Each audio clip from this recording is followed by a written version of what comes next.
Son 3 décadas de destierro y desunión, 30 años de duro exilio, extranjero domicilio, qué pena de son que canta. Saludos amigos de Cuba y su historia, parte de la programación en español de la WLRN, Canal 17, Televisión Pública. Mi nombre es Alberto Müller y en el día de hoy Cuba y su historia va llegando al final de una serie que, por cierto, agradecemos muchísimo el éxito que ha tenido en los televidentes, porque nos han llamado, nos han escrito, nos han felicitado. No hay día que no me cruce yo con alguien que me hable del último programa de Cuba y su historia o de la serie de presidentes. Por ejemplo, acabamos de tratar las presidencias de Batista y de Grau. Los programas han sido un éxito realmente y lo sentimos porque nos escriben y nos llaman. En el día de hoy, pues nos vamos a lo que se llamó el presidente cordial, el doctor Carlos Prío Socarrás, que por cierto, las últimas 2 presidencias de Cuba, entre las 3 últimas, hay 2 de Pinar del Río. Grau era de La Palma, Pinar del Río, y Carlos Prío Socarrás era de Bahía, si la memoria no me falla. Pero bueno, para tratar este tema, pues traemos a un gran amigo, debo decirlo, y por supuesto un historiador de profundidades. Me refiero al doctor Antonio Becchili, al cual le damos como siempre la más cordial bienvenida. ¿Cómo está, amigo? Buenos días, muchas gracias por la invitación, todo muy bien. Pues nada, estamos hoy con el presidente cordial. El presidente de la cordialidad. De la cordialidad. Yo tuve el privilegio de muchacho de conocerlo, conocí a sus hijas, conocí a su esposa, bueno, ya era un muchachón, un adolescente, y ya Prío había sido presidente. En fin, pero para hablar de sí, de Prío hay que empezar, así que tú estás aquí conmigo para ayudarme a que nuestros amigos televidentes conozcan una presidencia que tuvo luces, definitivamente tuvo sombra, pero que yo creo que sí deja en la historia cubana un signo de cordialidad que fue evidente y que fue comprobable. Vamos a empezar. Sí, el signo que deja también, en mi opinión, es igual que el tuyo. Hay cordialidad y también hay mucha tolerancia por las libertades civiles. No fue un gobierno represivo, fue un gobierno conflictivo. Había heredado de Grau. Él no fue el creador de esto, pienso yo. En épocas de Grau se creó el problema del pandillerismo, con lo cual se hace muy evidente, sobre todo en La Habana, en toda Cuba, pero principalmente en La Habana. Y eso es una mancha quizás del gobierno de Prío, que no puede atacar ese problema directamente, y cuando lo trata de resolver, el resultado es que las pandillas tienen mucho más poder, porque se reparten subsidios y se reparten puestos públicos para que ellos a su vez lo repartan a sus adherentes. Ese es uno de los problemas. Sí. Pero por otro lado, de nuevo, vamos a enfatizar la luz. Luz es la libertad civil. Claro, hay que decir, Antonio, que esa fue la gran mancha del gobierno anterior, del gobierno de Grau. Es correcto, Grau es el que comienza con este problema de los pandilleros. Pero volviendo al inicio de Carlos Manuel Prío y Socarrás, es cierto, Bahía Honda, interesantemente, 14 de julio de 1903. Es su fecha de nacimiento. Sí. Y hay 2 presidentes cubanos pinareños, Grau y Prío, sí, uno atrás del otro. Casi todas las provincias han tenido más de uno, excepto Matanza, que solamente ha tenido uno, que fue Mario García Menocal. Claro. Que por cierto, fue un buen presidente, claro, la reelección lo complicó. Pero fue consecuente, eso me lo dicen a mí historiadores cubanos jóvenes de esta época. Fue muy consecuente, yo coincido contigo. Que no son oficialistas. Sí. Y esa gente me cuentan que de verdad él fue muy consecuente y tienen razón. Pero bueno, estamos en Prío. Hay una cosa que tú ya señalaste y yo creo que hay que profundizar, ¿no? O sea, Prío tiene algunas obras de su gobierno que yo creo que demuestran su interés por organizar la República. Bueno, una de las primeras son las leyes complementarias de la Constitución. Correcto. Pero ahí te dejo el tema. Sí, eso es un tema bien interesante. Hay cosas positivas que suceden. Mira, sucede que hay un desarrollo económico positivo en todo este proceso y se debe a que el precio del azúcar, que había caído inmediatamente después de la guerra, vuelve a subir. Y llega a ser 5 centavos el precio del azúcar. Y la razón es la guerra de Corea, el hecho de que las Filipinas no se pudo recuperar totalmente después de la guerra. Eso impulsa mucho el comercio, y al mismo tiempo existe en Cuba, se crean las, que ya venían dando esto desde el principio de los años 40, pero la banca cubana, el negocio financiero cubano de verdad era muy estable. Los bancos cubanos estaban en un rango a nivel mundial muy positivo. Es decir, que bueno, porque el PRI crea el Banco Nacional de Cuba, ¿es así? el Banco Nacional de Cuba, se habla de esto en la Constitución, en la Constituyente del 40, claro, y fue parte de los acuerdos de Bretton Woods del año 44, claro, cuando se estabilizó el sistema financiero internacional. En verdad se viene a hacer con PRI y siempre funcionó bien, por cierto. Banco Nacional de Cuba funcionó muy bien, excepto aquella famosa incidente de la quema de los billetes de Antonio Prío, que mucha gente dice que no los quemó, otros dicen que sí, que los quemó.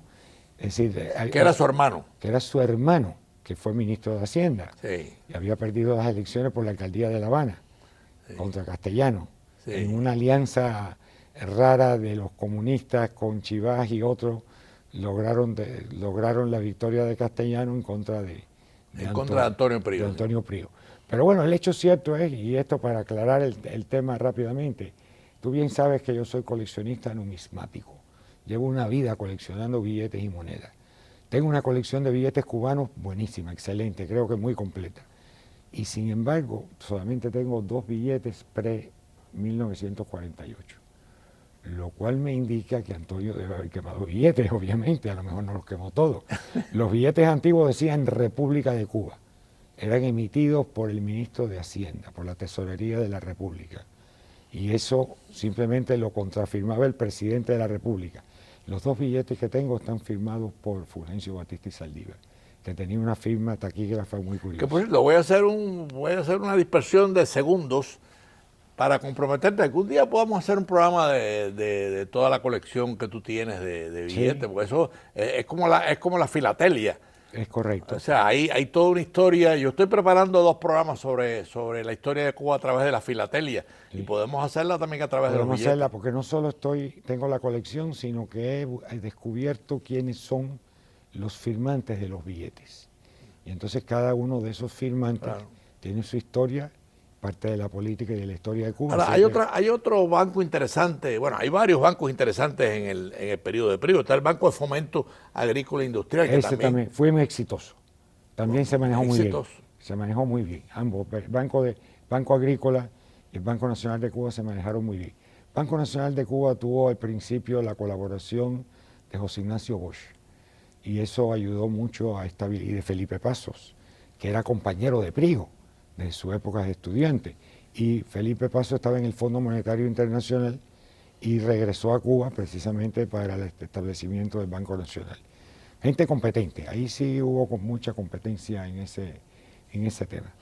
Pero los historiadores que señalan la importancia de estos 2 bancos siempre enfatizan en el proyecto del Tribunal de Cuentas. Que vino como a ordenar toda una finanza que parece que no andaban muy ordenadas. Muy ordenadas. Háblanos un poco del Tribunal. Bueno, el Tribunal de Cuentas sí hubo un intento por organizar las finanzas de la República, pero la gente empezó a llamar al Tribunal de Cuentas el Tribunal de Cuentos. Y esto sabe que nosotros somos proclive, sí, al choteo. Y entonces inmediatamente el Tribunal de Cuentas pierde cierto prestigio en todo este proceso, pero no hay duda de que fue un intento bueno para establecer un orden en términos contables en Cuba por el problema de la corrupción. Ahí están las acusaciones. Cuando Grau empieza a reclamarle a Prío que estabilice el presupuesto porque habían 48 millones de pesos de déficit, Prío lo contraataca diciendo que él se había robado 147 millones de dólares. Empieza el dime que te diré, y entonces obviamente, ¿por qué suceden estas cosas? Porque verdaderamente no había un sistema contable que fuera confiable. Claro. Y ahí es donde entra el Tribunal de Cuentas a funcionar. Por cierto, el Tribunal de Cuentas en este caso, en el caso cubano muy específico, también era como el lobo cuidando las ovejas, porque era parte del gobierno, es decir, que el Tribunal de Cuentas podía ser manipulado políticamente, como lo fue después durante el segundo gobierno de Batista. Sí hubo manipulación en el Tribunal de Cuentas, porque conocí banqueros, gracias a Dios, muy notables de cubanos que me explicaron que sí hubo cierto desfalco en el Banco Nacional en cuanto a las divisas, sobre todo en el año 56 y 57, en el cual se sustrayeron grandes cantidades de pesos, que en aquel momento era muy fácil convertirlos en dólares, traídos a los Estados Unidos y canjeados. Así que el Tribunal de Cuentas también tuvo su cierta manipulación en el segundo gobierno de Batista, que fue obviamente, creo que estamos de acuerdo con que fue un desastre político y también económico. O sea que, amigos de Cuba y su historia, estamos en estos momentos caminando por y compartiendo con ustedes el intento del gobierno de Prigo, que yo creo que fue un intento serio y profesional de ordenar la finanza con el Tribunal de Cuentas, el Banco Nacional, y después, obviamente, viene una situación, lamentablemente, o sea, se descubren finalmente algunos movimientos financieros que no fueron muy transparentes, pero bueno, eso lo tenemos en casi toda la República, lamentablemente.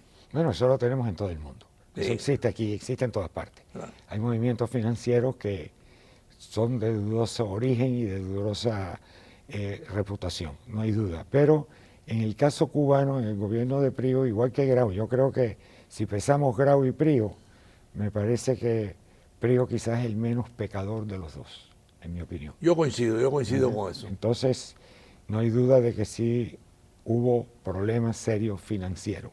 Como hablamos hace un momento, la cuestión esta de los billetes que había que retirar de circulación, que no fueron, por cierto, no fueron desmaterializados, simplemente fueron retirados de circulación. Cuba nunca había desmaterializado la moneda. Eso ocurre solamente en el año 61, en el verano del 61, cuando viene el cambio radical que de un día para otro declararon ilegal todo el dinero que había sido impreso hasta el año 59. Pero bueno, volviendo a este tema de la economía, y de nuevo, y la economía cubana sí se desarrolló rápidamente. Mucha gente dice, historiadores y analistas políticos dicen que Cuba prosperó a pesar de la República. Yo también estoy de acuerdo con eso. La República fue muy desorganizada. En este caso estamos hablando de la República de 1940, que prácticamente no duró nada. Llamemos a eso la Cuarta República, porque claro, la primera es la de los 10 años, después la del 95, después la Constitución del 1, después la del 40, y sí hubo definitivamente que hubo serios conflictos internos políticos donde era para que no hubiese ocurrido un desarrollo económico, pero el afán del pueblo cubano de prosperar es lo que lleva a Cuba de verdad a un gran desarrollo económico. Y obviamente tomando ventaja de lo que estaba ocurriendo en la situación mundial, que estaba la guerra andando y tenían necesidad las potencias occidentales de la producción de níquel de Cuba, de la producción de cobre, del azúcar y de los productos agrícolas. Y una cosa, Bechili, que hay que comentar, ¿no? Y comentar y compartir con los amigos televidentes. Paralelamente a todo el desarrollo económico, vamos a aprovechar que estamos en la mitad del programa para los que han sintonizado tarde. Estamos tratando la presidencia del doctor Carlos Prigo Socarrás. Ya hemos señalado, bueno, obviamente a muchos historiadores lo ponen como el presidente de la cordialidad, el presidente cordial, y es cierto. Y estábamos, bueno, comentando con Bechili, con nuestro gran amigo historiador Antonio Bechili, los logros de ese gobierno en materia de los bancos de crédito, del Banco Nacional. Y yo ahora quería adentrarme en algo que también es un logro del gobierno de Prigo, y es la primera reunión de la UNESCO. Se realiza en La Habana y durante el gobierno de Prigo, también la ONU y la OEA. Háblanos un poco de esa... Sí, no, en términos de política internacional, Cuba había manejado muy bien su política exterior, no hay duda. Empezó manejándose muy bien con Batista, por cierto. En el año 1940, cuando llega la primera presidencia de Batista, electo, Grau y Prigo, todos manejaron muy bien la situación. Existían relaciones cordiales con los principales países del mundo y con Hispanoamérica, la tradicional buena relación con México, con Colombia, con Venezuela, todo eso estaba funcionando, y con los Estados Unidos. De hecho, Harry Truman pide una reunión con Prigo, y Harry Truman era un poco, digamos, verde en esto de las relaciones internacionales, pero se daba cuenta de la importancia geopolítica que tenía Cuba. Y entonces, obviamente, ocurrió una reunión muy cordial entre los dos, etcétera. Eso no hay duda de que las relaciones exteriores ayudaron muchísimo a la imagen de Cuba. Y si miras la parte cultural de los países de Europa y de Estados Unidos y Canadá en lo que respecta a Cuba, verás en el teatro, en los programas de radio, en la televisión, que había una buena voluntad hacia Cuba. Es decir, se miraba a Cuba como un lugar agradable, cordial, de gente afectuosa. Y, en fin, es decir, estábamos en un momento de buena voluntad con prácticamente todo el mundo. Ahora, yo quería aprovechar, ya estamos en la segunda fase del programa sobre la presidencia de Carlos Prío. Hay algo interesante y por supuesto todos los historiadores coinciden que fue un gran error de Prío. Batista había salido de Cuba, Batista obviamente tenía fama de dictador, de autoritario, a pesar de que su presidencia de 40 fue democrática. En el año 33, inclusive el directorio del año 33 acuerda matar a Batista, porque lo consideraban un traidor. Así es. Cuando quiso destituir a Grau y al final lo destituyó, en fin. ¿Cómo es que Carlos Prío, que conocía perfectamente a Batista, conocía perfectamente que Batista tenía una debilidad autoritaria grande, cómo es que lo deja entrar en Cuba? Yo pienso que esto es el fallo de las personas que van adquiriendo poder y se van sintiendo muy poderosas. Y esto no es solamente un fallo de Carlos Prío, que lo fue, sino es un fallo de muchísimos políticos en todo el mundo y en todas las culturas. La humanidad, a fin de cuentas, es una, y entonces todos tenemos las mismas emociones y pasiones. Carlos Prío comete un grave error en el retorno de Batista, obviamente. Y lo que más me preocupó de todo este tema, lo que más me preocupa, es cómo fue que no hicieron previsiones para evitar que Batista pudiera contaminar una vez más las Fuerzas Armadas. Se nota el 10 de marzo, lo que ocurre el 10 de marzo, que los toma completamente de sorpresa. De hecho, no había un plan de contingencia, y esto te lo puedo verificar porque yo pude hablar con Pérez Dámera, ya en su ancianidad, muy cordial Pérez Dámera, matancero, es decir que mi familia lo conocía de toda una vida, y él me contó precisamente lo que había sucedido y me confirmó que en efecto nunca hubo un plan de contingencia. Nadie pensó que Batista iba a hacer una mala jugada. Pensaron que él regresaba a Cuba domesticado, lo cual... Tú hablas de Pérez Dámera, que fue jefe fue el jefe del Estado Mayor. Del Estado Mayor del Ejército. Del Ejército, de las Fuerzas Armadas. General Pérez Dámera. Pero hay otra cosa interesante en esto que tú estás compartiendo con los amigos televidentes. O sea, Batista lo coge de sorpresa. Sin embargo, cuando viene el golpe de Estado, tenemos toda una serie de instituciones que se ponen a las órdenes de Carlos Prío para defender su presidencia. Me refiero a la FEU, la Universidad de La Habana. Correcto. Me refiero al regimiento de Matanza con Martín Elena. Con Eduardo Martín Elena. Me refiero al regimiento de Santiago de Cuba. O sea, que Carlos Prío pudo resistir el golpe de Estado, pero no quiso. ¿Cómo tú analizas eso? Sí, no entiendo. Eso es algo que sí me tiene también a mí confundido, porque Carlos Prío siempre fue un hombre audaz y que tomaba riesgo. Eso lo vemos en los años 30, incluso él fue preso político, estuvo preso en La Cabaña después de la protesta. Hombre valiente. Hombre valiente. Y llega este momento en que tiene esta confrontación perfecta, digo yo, para poderse distinguir en la historia de Cuba como alguien que es defensor de la democracia, y la deja pasar. No lo entiendo, francamente no lo entiendo, y tienes razón, tenía incluso fuertes amigos dentro de la Armada, dentro de la Marina de Guerra también. También. Y entonces eso se demostró después con eventos subsiguientes. Pero bueno, el caso es que no lo hizo. La pregunta es por qué. Como yo no lo conocí, nunca le pude preguntar, pero es algo que siempre me ha dejado intrigado, por qué en ese momento pierde toda la fuerza y entra como en una especie de autoderrota. No, hay libros en donde se relata que él quiso evitar un baño de sangre en Cuba y prefirió salir. No, pero eso de baño de sangre sí, es una excusa que yo no sé quién le inventó, pero para mí es totalmente odiosa y no es cierta. Eso es el que se quiere retirar, él siempre tiene una excusa. Acuérdate que siempre en cada pelea hay dos, está el victorioso y el de las excusas. Esa es la razón. No, porque solamente con el regimiento de Matanza, que estaba a una hora y media de La Habana, Correcto. y con la universidad, ahí había dos fuerzas, pero también estaba Santiago de Cuba y También. Pinar del Río. O sea, él tenía fuerzas que lo apoyaban en toda Cuba. Así es, pero no lo hizo. Parte de esto es que sí, a ver, veamos esto. El Partido Auténtico, a pesar de los logros que ocurrieron del 48 al 52, económicos, democráticos, etcétera, sufría un grave desgasto. El partido más grande de Cuba, tenía más de 500.000 de adherentes registrados. El número uno, el próximo, era Chivas y tenía 150.000 o algo así. No había muchos los ortodoxos, comparado con lo que tenían los auténticos. Pero había un desgaste causado por Chivas, que por cierto, hablando de los pandilleros, Boris Goldman escribió en sus memorias que en una ocasión él se reúne con Masferrer privadamente dentro del Cadillac convertible de Masferrer y se van a pasear por el malecón. Y Goldman le dice a Masferrer, le dice, aquí todo el mundo son gángsters. Y Masferrer le dice, es correcto, aquí todos somos gángsters, excepto Chivas, que está loco, pero yo me voy a encargar de él en el momento oportuno. Es decir, que lo tenían en la mirilla como un loco y no como que era parte de la estructura de ese momento de cómo se manejaban las cosas en Cuba.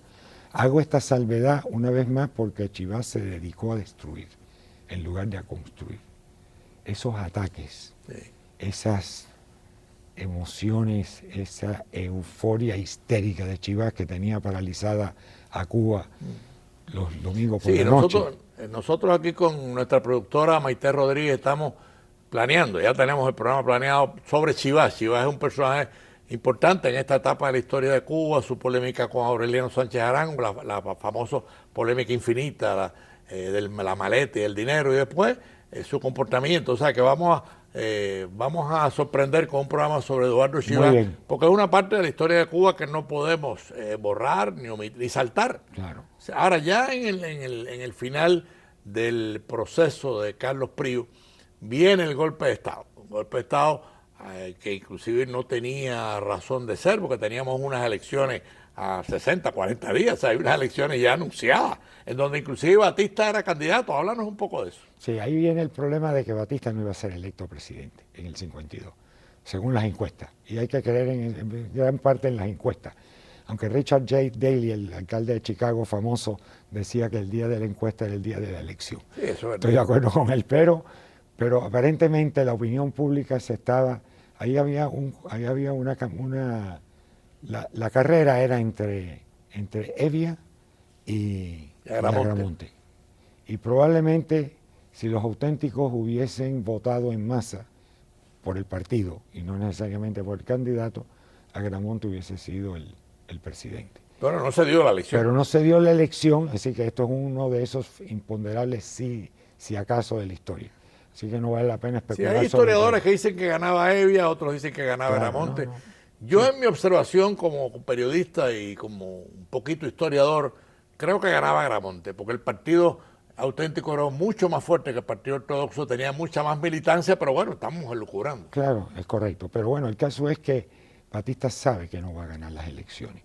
Y ahí empieza andando la conspiración, que la planificaron muy bien, porque tuvieron lo hicieron relativamente rápido, pudieron haber sido frustrados si Prío se les hubiese opuesto. En mi opinión, sí hubiese resultado que no hubiesen logrado sus objetivos.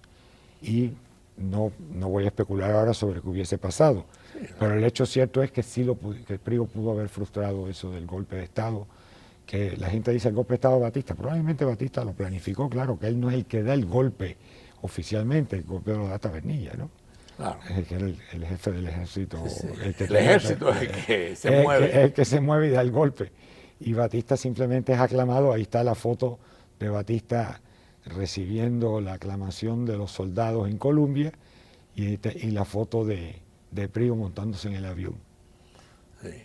Es una foto triste pues, en ambos temas. Sí, bueno, estamos hablando de un momento, un giro de inflexión en la historia de Cuba, un momento definitivamente preocupante para la historia de Cuba, porque después viene, y eso lo vamos a tratar en el programa sobre el golpe de Estado de Batista. O sea, Batista tiene un último gobierno, y es un gobierno desastroso en el sentido represivo, y paralelamente viene la revolución, viene Fidel Castro por un lado, viene la universidad con el directorio por otro, y nada, termina este gobierno, que por cierto, hay un último gabinete de Carlos Prío, que era el gabinete de la seriedad o de la honradez, donde participa Rubio Padilla. José Antonio Rubio Padilla, Carlos Hevia estaba también en el gabinete. El gabinete estaba compuesto por personas serias, eso es cierto. Había mucha capacidad intelectual y práctica, académica y práctica en todos los casos. Ese gabinete dura poco, lo troncha obviamente el golpe del 10 de marzo. Y de nuevo, una vez más, para enfocar este asunto bien, Batista crea este ambiente del golpe de Estado con sus amiguetes en el ejército para restablecer un orden. Esa fue la excusa. Sí. Cuando la gente habla de restablecer el orden, yo creo que yo me erizo y me preocupo, porque restablecer el orden sin convencer al pueblo de que colabore, significa que existe una dictadura. Establecer el orden con un golpe de Estado que rompía con la constitucionalidad y con el Estado de Derecho, es correcto. Es una falacia. Es una falacia, estamos de acuerdo. Por eso lo digo una vez más, para que nadie me venga con una excusa de que no había que hacerlo porque había desorden. No, el desorden se cura y se arregla si de verdad existe la voluntad del administrador, llamémosle gobierno, y de la voluntad del pueblo. De lo contrario, no funciona. Sí, la violencia de un golpe de Estado no resuelve, claro que no, ningún desorden. Crea más violencia. Estamos en el último minuto de este programa, Chili.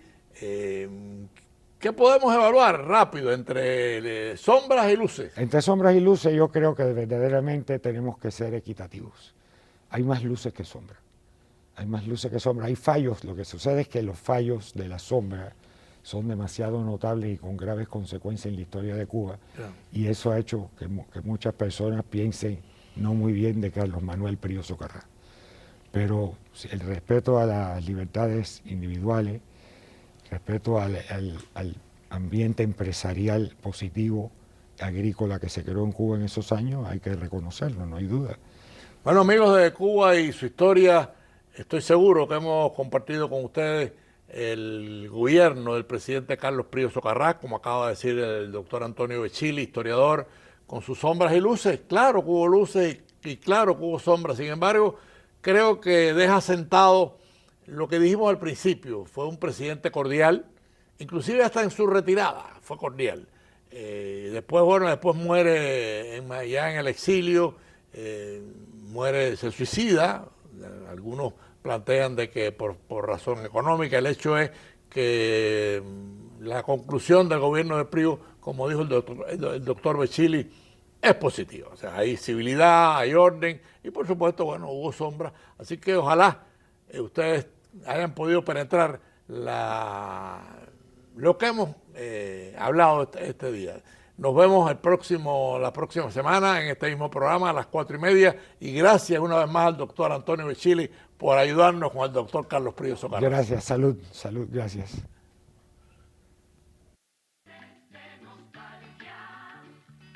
Son 3 décadas de destierro y desunión.